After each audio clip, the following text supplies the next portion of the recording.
Muy buenos días para todos y qué satisfacción el poder integrarnos a este plan mundial de oración por la iglesia perseguida.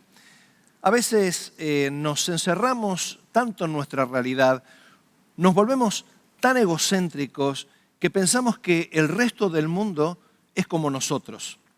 Sé que nuestro país es un país que tiene inconvenientes, luchamos con tantos problemas, sin embargo, gozamos de una libertad religiosa que es maravillosa. Aún en estos momentos difíciles, sé que muchos se quejan de que no tienen la libertad de congregarse, pero podemos predicar el Evangelio con libertad, podemos hablar de Cristo sin que nadie nos lo impida. Y a veces pensamos que el resto del mundo es así. Sin embargo, hay un alto porcentaje que está padeciendo justamente por ser fieles al Señor, por seguirlo a Cristo. Y lo más interesante, estas personas están padeciendo voluntariamente, saben a qué se exponen y en medio de los riesgos que corren, están dispuestos a decirle al Señor, sí Señor, yo te quiero seguir. Vamos a leer juntos la palabra de Dios en Hebreos, el capítulo 13, versículo 3, que nos dice lo siguiente: acordaos de los presos como si estuvierais presos juntamente con ellos, y de los maltratados como que también vosotros mismos estáis en el cuerpo. Claro, cuesta entender un poquitito esto, pero si lo leemos en otra versión, por ejemplo, la Nueva Traducción Viviente, nos dice, acuérdense de aquellos que están en prisión como si ustedes mismos estuvieran allí. Acuérdense también de los que son maltratados como si ustedes mismos sintieran en carne propia el dolor de ellos. Interesante, está diciendo de que nos acordemos de los que están sufriendo la privación de la libertad, como si nosotros estuviéramos en esta situación, y de los que sufren otros tipos de maltratos, como si nosotros los estuviéramos padeciendo. En otras palabras, pónganse en los zapatos de los que padecen persecución. La persecución posee muchísimos disfraces. A veces creemos que los perseguidos son una minoría. Sin embargo, en este año 2021 tenemos un mínimo de 340 millones de cristianos perseguidos. ¿Oíste bien? 340 millones de cristianos perseguidos. Y si hablamos de la pandemia, se está hablando de que en la actualidad tenemos unos 170 millones de personas que han sido infectadas por la enfermedad. La cantidad de cristianos perseguidos supera a la cantidad de enfermos por la pandemia. No podemos llamarle pandemia porque no abarca la cantidad suficiente de naciones que están persiguiendo. Sin embargo, es una epidemia muy fuerte la persecución. El doble de las personas que se han infectado de COVID están padeciendo persecución. Esta cifra nos está hablando de que 1 de cada 9 cristianos está sufriendo persecución alta, muy alta o extrema. En África, por ejemplo, 1 de cada 6 cristianos está sufriendo persecución. En Asia, 2 de cada 5 cristianos están sufriendo persecución. Y en América Latina, un continente que creemos que goza de las mayores libertades, hay sectores en países como Colombia y México en los que 1 de cada 12 cristianos padece persecución. Estamos hablando acá del conjunto de América Latina, en el que está incluido Argentina. Así que de cada 12 cristianos hay 1 que está padeciendo. En lo que va del año, han padecido martirio, es decir, han sido asesinados 4.761 cristianos. Iglesias atacadas con diferentes tipos de vandalismos, de algunos de los cuales hemos visto las imágenes, 4.488. Y cristianos detenidos por su fe, 4.277 en lo que va de este año. Ahora, acá estamos pensando en esas maneras brutales de persecución, pero hay también otras maneras sutiles de persecución. Por ejemplo, el periodismo cuando ve que hay negocio en atacar al cristianismo, toman por ahí algún mal ejemplo, lo divulgan, lo aumentan, le ponen la lupa y de pronto queda desprestigiada la iglesia y como son formadores de opinión pública, empiezan a volcar la tendencia con una suerte de animadversión hacia las iglesias cristianas. Las ideologías también son una suerte de persecución para el cristianismo. Tenemos tantas ideologías que son contrarias a nuestra forma de pensar que está basada en la palabra de Dios. Y muchas personas se ponen tan agresivas con las ideologías y ridiculizan tanto al cristianismo. Esto es una forma de persecución. Las persecuciones judiciales, bajo las leyes que parecen justas, hay personas que denuncian a las congregaciones aludiendo a la violación de determinadas leyes y muchas veces iglesias y pastores se ven enfrentados a juicios en los que a veces la cosa depende de la presión que los jueces sufren. Hay persecución económica. Algunas iglesias se ven asediadas por tantas exigencias en cuanto a impuestos, en cuanto a requerimientos edilicios, y a veces no tienen los recursos para hacerlo, y se sabe que esa congregación está para fenecer hablando del lugar físico, porque la han asediado desde el punto de vista económico.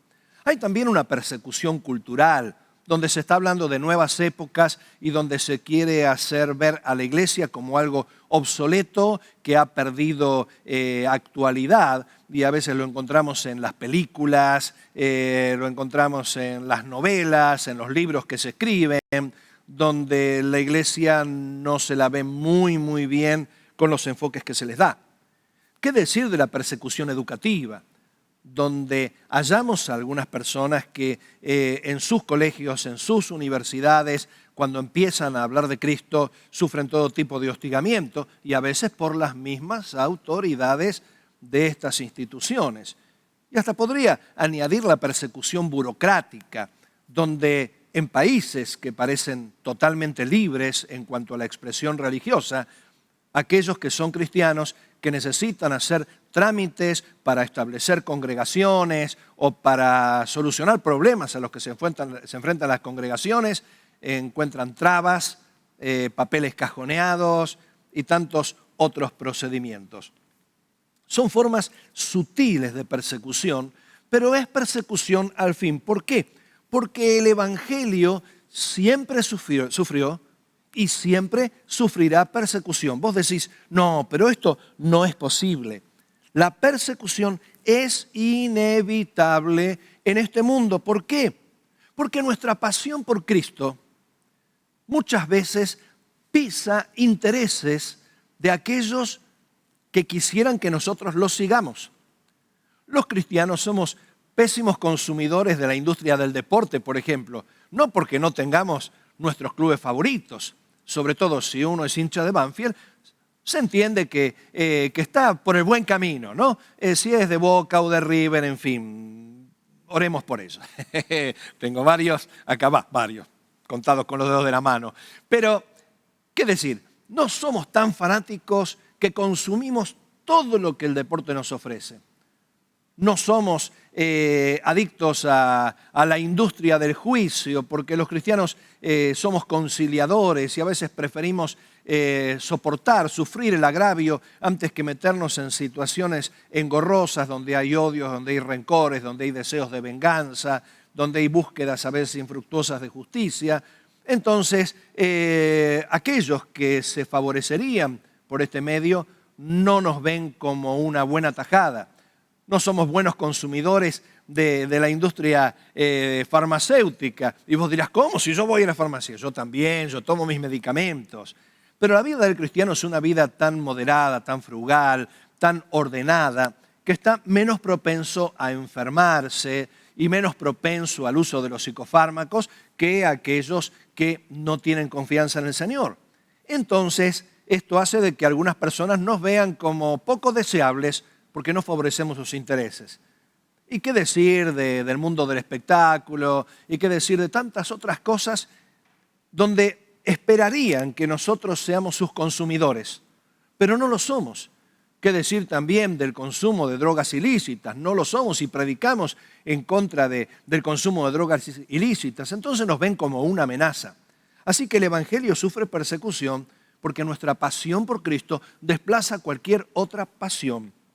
No solamente esto, nuestra santidad hace que los que viven en tinieblas se sientan molestos con nuestro propio estilo de vida porque nuestra luz muestra las deficiencias que tienen aquellos que no aman al Señor. El que vive en el pecado quiere justificar su pecado y luego quiere normalizarlo, pero cuando se enfrenta con nosotros que somos hijos de la luz y llevamos vidas íntegras, queda en relevancia lo que está haciendo, entonces nos detesta.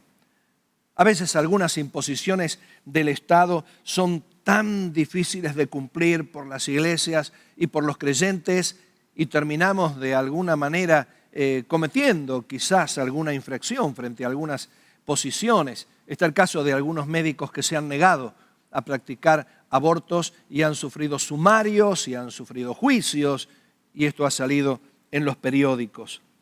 Este mundo, y cuando hablamos de mundo no estamos hablando del globo terráqueo, sino estamos hablando de este sistema que el ser humano construyó para reemplazar a Dios, es enemigo de Dios y nosotros en este mundo somos como extranjeros y como tales vivimos una cultura distinta. Algunos le llaman la cultura del reino, la contracultura cristiana, le diría John Stott, un tremendo hombre de Dios. Esto hace entonces de que nos vean como un cuerpo extraño, como un elemento que causa más bien fastidio o trabas. El diablo sobre todo, que es el príncipe de este siglo, que es el príncipe de este mundo, está ensañado con la iglesia de Cristo, porque el diablo ha enceguecido a los ojos de las personas para que no les resplandezca la luz del Evangelio. Entonces, todo lo que pueda hacer, lo va a hacer en contra del Evangelio de Jesucristo. Ahora, los que estamos en países de menor persecución, tendemos a pensar que el resto del mundo es así y que las persecuciones son una excepción. Y esto no es así, es un grave error, es una grave equivocación. Me resulta deprimente que algunos pastores crean que es imposible que una iglesia poderosa sea perseguida. Viene a mi mente cuando el Señor le habla a la iglesia de Pérgamo y le dice, y sé dónde moras, donde Satanás tiene su trono, pero has sido fiel y has guardado mis palabras, aún los días en que Antipas, mi testigo fiel, fue muerto donde Satanás tenía su trono. Una iglesia puede ser poderosa, pero se va a encontrar con oposición. No pienses que porque hay iglesias grandes no van a sufrir persecución. Hay una serie de textos bíblicos que nos pueden ayudar a entender que la persecución va a ser algo normal en el cristiano en sus diferentes niveles y tipos. Por ejemplo, Mateo capítulo 24, versículos 9 y 10 dice, entonces os entregarán a tribulación y os matarán y seréis aborrecidos de todas las gentes por causa de mi nombre. Muchos tropezarán entonces y se entregarán unos a otros y unos a otros se aborrecerán. Lo está hablando de los tiempos finales, pero vamos camino a esos tiempos finales. Los estamos viviendo de alguna manera y esto es lo que está pasando. Juan, el capítulo 16, versículos 2 y 4 dice, os expulsarán de las sinagogas y aún viene la hora cuando cualquiera que os mate pensará que rinde servicio a Dios y harán esto porque no conocen al Padre ni a mí. Mas os he dicho estas cosas para que cuando llegue la hora os acordéis de que ya os lo había dicho. Esto no os lo dije al principio porque yo estaba con vosotros. La primera carta de Pedro, capítulo 4, versículo 4 dice, a estos les parece cosa extraña que vosotros no corráis con ellos en el mismo desenfreno de disolución y os ultrajan. El apóstol Pablo en la segunda carta a Timoteo, el capítulo 3, versículo 12 dice, y también todos los que quieren vivir piadosamente en Cristo Jesús padecerán persecución. El Evangelio de Juan, el capítulo 15, versículo 18 dice, si el mundo os aborrece, sabed que a mí me ha aborrecido antes que a vosotros. Y en relación con esto, Juan capítulo 15, versículos 19 al 21 dice, si fuerais del mundo, el mundo amaría lo suyo, porque no sois del mundo. Antes yo os elegí del mundo, por eso el mundo os aborrece. Acordaos de la palabra que yo os he dicho, el siervo no es mayor que su señor. Si a mí me han perseguido, también a vosotros os perseguirán. Si han guardado mi palabra, también guardarán la vuestra. Mas todo esto harán por causa de mi nombre, porque no conocen al que me ha enviado. Sigue diciendo Juan el capítulo 17, versículo 14. Yo les he dado tu palabra y el mundo los aborreció porque no son del mundo, como tampoco yo soy del mundo. Y Juan continúa diciendo en su primera carta en el capítulo 3, versículo 13, hermanos míos, no os extrañéis si el mundo os aborrece, como diciendo, es lo normal que este sistema sea hostil al tipo de vida que vos llevás siguiendo a Cristo. La primera carta de Juan, unos versículos antes, el versículo 1 dice, mirad cuán amor nos ha dado el Padre para que seamos llamados hijos de Dios. Por esto el mundo no nos conoce, porque no le conoció a Él. Y la primera carta de Pedro, el capítulo 4, versículos 12 al 16, dice, amados, no os sorprendáis del fuego de prueba que os ha sobrevenido, como si alguna cosa extraña os aconteciese, sino gozaos por cuanto sois participantes de los padecimientos de Cristo, para que también en la revelación de su gloria os gocéis con gran alegría. Si sois vituperados por el nombre de Cristo, sois bienaventurados, porque el glorioso Espíritu de Dios reposa sobre vosotros. Ciertamente de parte de ellos Él es blasfemado, pero por vosotros es glorificado. Así que ninguno de vosotros padezca como homicida o ladrón o malhechor o por entrometerse en lo ajeno. Pero si alguno padece como cristiano, no se avergüence, sino glorifique a Dios por ello. Me pregunto, aquellos que predican un evangelio de puro placer, de puro bienestar, de pura prosperidad, de pisotear a todos los enemigos, de establecerse al frente de un país, de tomar una ciudad y aún de pensar en establecer el reino acá con puros esfuerzos humanos, ¿dónde quedan estos pensamientos frente a lo que la palabra de Dios nos dice? Estos pensamientos son variables. Yo quisiera que alguna de estas personas que predica ese tipo de evangelios triunfalistas, fantasiosos, optimistas, que fuesen algunos de esos 9 países donde hay extrema persecución. Me gustaría que fueran a esas tribus y esos lugares donde ser cristiano es cosa bastante complicada. Frente a esta evidencia bíblica de persecución, tendría que preguntarme, ¿por qué estoy tan tranquilo yo aquí? ¿Realmente ocupa Cristo el primer lugar en mi vida o estoy negociando con otro tipo de ideas al punto que soy un agente encubierto del reino de los cielos? ¿Soy conocido como cristiano o soy un cristiano de muy bajo perfil como tal? ¿Seré demasiado convencional? ¿Seré demasiado tibio? Son preguntas que yo tengo que hacerme cuando me enfrento a la realidad de la iglesia perseguida. Pero quiero terminar diciendo que somos la misma iglesia que los perseguidos. Se habla de la iglesia perseguida para tomar conciencia, pero cuidado que somos una sola iglesia. Los perseguidos no son otra iglesia, no son ellos, aquellos, los pobrecitos. Me encantaría decir que en el cielo va a haber un corralito especial para avance cristiano, un sector aparte. Me encantaría que cuando vayamos al cielo diga, este lugar está reservado para avance cristiano, un lugar VIP, pero no es así. Somos avance, somos iglesia, somos familia, pero este pequeño grupo ese pequeño grupo que se halla en el último rincón de la tierra, en una tapera, es iglesia con nosotros también, porque la iglesia de Jesucristo es una sola.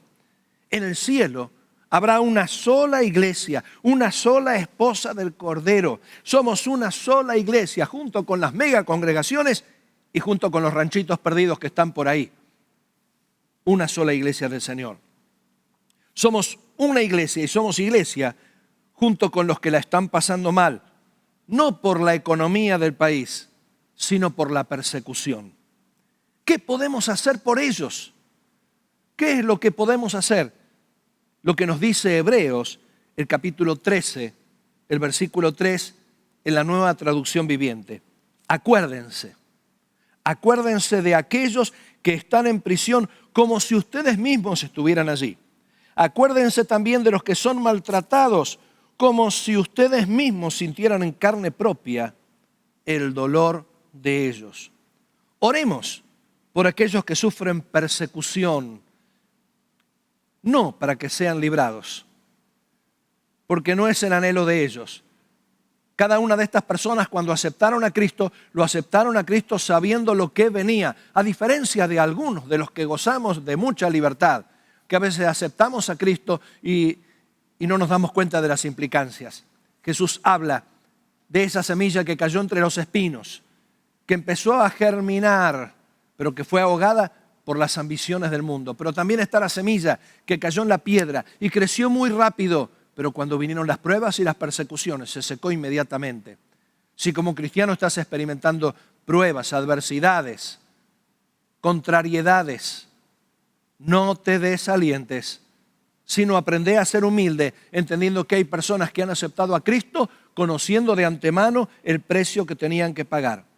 Frente a aquellos que arriesgan la vida por predicar el Evangelio de Jesucristo, mi timidez me parece tan, pero tan ridícula.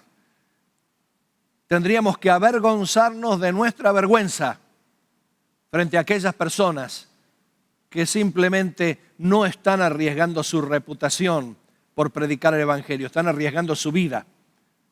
Pensemos en esto. Cada vez que pasamos por un momento difícil en la vida, pensemos en los perseguidos. Cada vez que hay problemas en nuestro país, a nivel económico, a nivel político, pensemos en los perseguidos. Cada vez que alguien nos critica por ser creyentes, pensemos en los perseguidos. Cada vez que estamos bien y nos sentimos bendecidos por el Señor, pensemos en los perseguidos, porque ellos también son bienaventurados y bendecidos por el Señor. Bienestar o malestar en esta tierra son pasajeros. Por lo tanto, si somos una sola iglesia con los cristianos perseguidos, pensemos un poco más en ellos y pensemos lo que podemos hacer.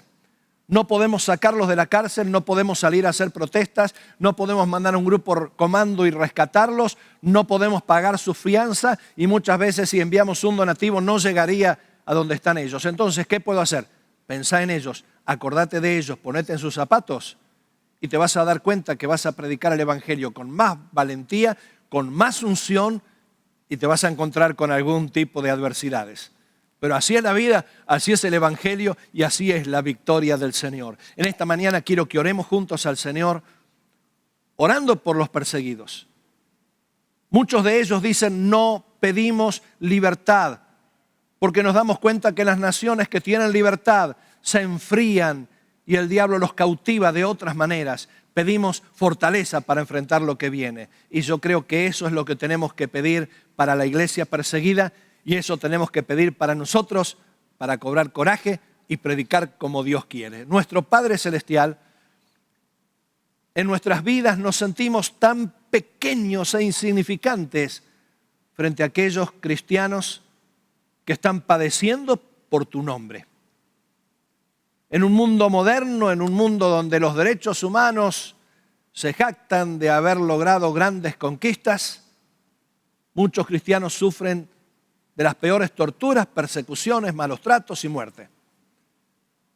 En medio de este mundo tan hostil al Evangelio, nos damos cuenta que estamos en países bastante libres, muchos de nosotros, y que esto nos tiene que poner la carga para ser más valientes en la predicación del Evangelio, ser más agresivos en el mensaje, predicar porque no es una calamidad la persecución.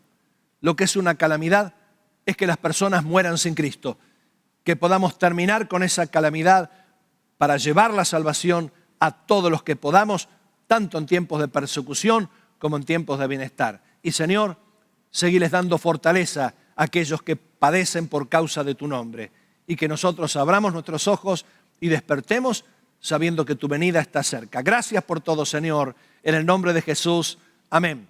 Que Dios te bendiga. Tengas una semana bendecida, hablando siempre de Cristo.